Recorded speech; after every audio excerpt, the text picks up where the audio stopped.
చల్లనైన మనసున్న తండ్రోయన్న భక్తుల బాధను తీర్చా ఉన్నాడన్నా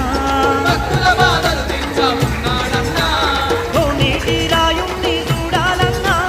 కొంగుముల్ల పూజలెన్నో చెయ్యాలన్నా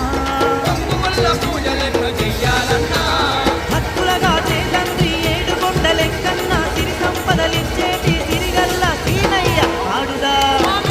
ఆడుదాం ఆడుదాం డప్పు